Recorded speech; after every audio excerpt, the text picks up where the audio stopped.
On the program today, kids videos. Fiona Zippen of the Original Kids Video Store joins me once again. Hi, Fiona. Hi, Bruce. The topic today is getting your kids to watch quality videos. A tough question. And by quality, we don't mean something that is Hollywood flash or Hollywood trash, but real stories, really good influence on kids.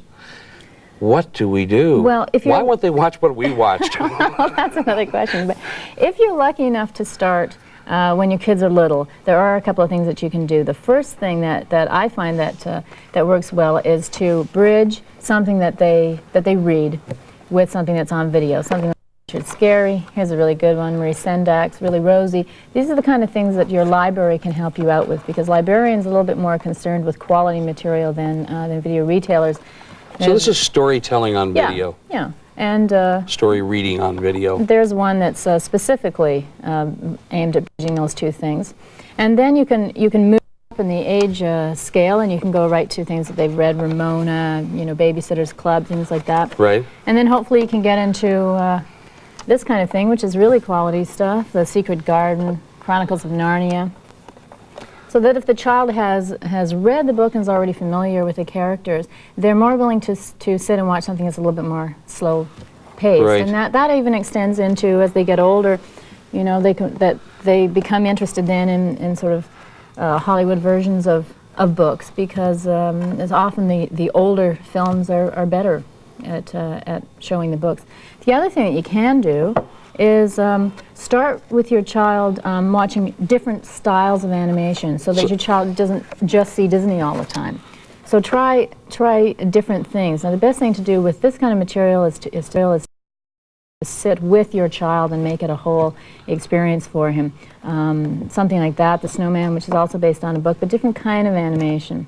The National Film Board things here are really, that's something like this, which has got a variety of animation styles all on one video.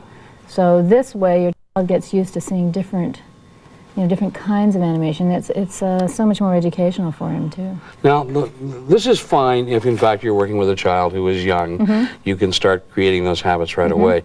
Let's say your child is 7 or 8, you bring home the black and white Three Musketeers or something, and yawn, Dad, it's black and white. The best thing to do, again, is to start with the story, and if you can at all read the story, something like The Three Musketeers is a great example, or Zorro or something. Read the stories with him first so that he's familiar with the characters, and if he sees that you're interested in it, that really helps. But with black and white, you really have to teach your child how to watch black and white. You just can't expect your child to sit down and watch it. How do you get past that surface view of things that really comes from peer pressure that says, well, it's not in color, it's no good, or it doesn't have fantastic effects, or the local hero of the day in Hollywood is not involved? Really sitting down with a kid, is that the best way? Well, kids are really, they really are interested in films and in movie making, and that's one way that you can really interest them.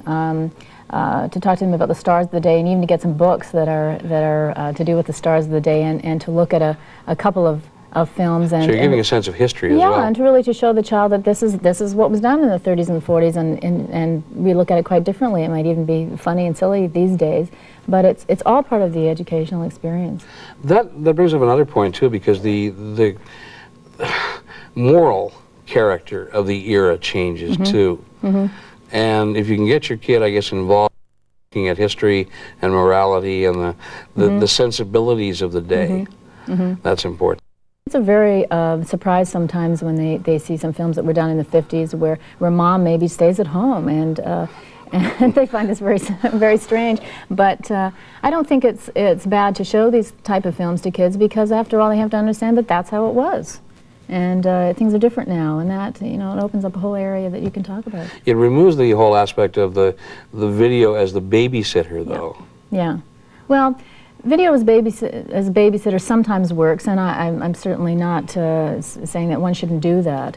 But you can't expect to put on a movie that you liked when you were young that has a slower tempo, or a black and white movie, and walk out of the room and leave your child there to watch it, because he won't. Yeah. He won't. The only thing that you can do is to make it some sort of family experience, so that he attaches positive associations to it, so that maybe when you're away, he puts this movie on because it reminds him of mom or dad, or or being at home and having a good time. It's especially important, too, I guess, with some of the stereotypes from the films of the 30s, 40s, and 50s that we now no longer consider acceptable. But there is a value in knowing the history involved. Absolutely. Here. What else have you got that you would recommend to us here? Well, oh, Anne of Green Gables. Yeah, these are all based on on books. I'm sure you know that one. But here's one a little bit more obscure. It's a favorite book for kids. Bally Shoes, Noel Street Film. Mouse and the Motorcycle.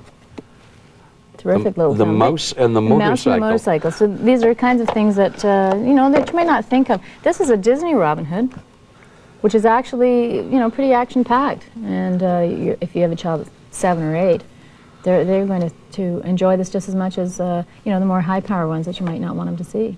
How many children's films have you seen? I don't even want to count. Thousands.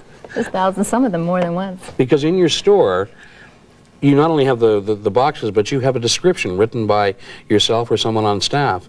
That's right. Who has seen the film. That's right. And that eventually became a book, which will be out in the spring. And in the book, we've done a little synopsis of all the stories and all the scenes of concern that a parent might be concerned about in the film. Fabulous. So, you know, it gives the parent a lot of information. All that is, you know, come from feedback from other parents. We'll talk about that next time you're back. All right, Fiona, thank you very much. Okay. Fiona Zippin of the original Kids Video Store in Toronto. Stay tuned now.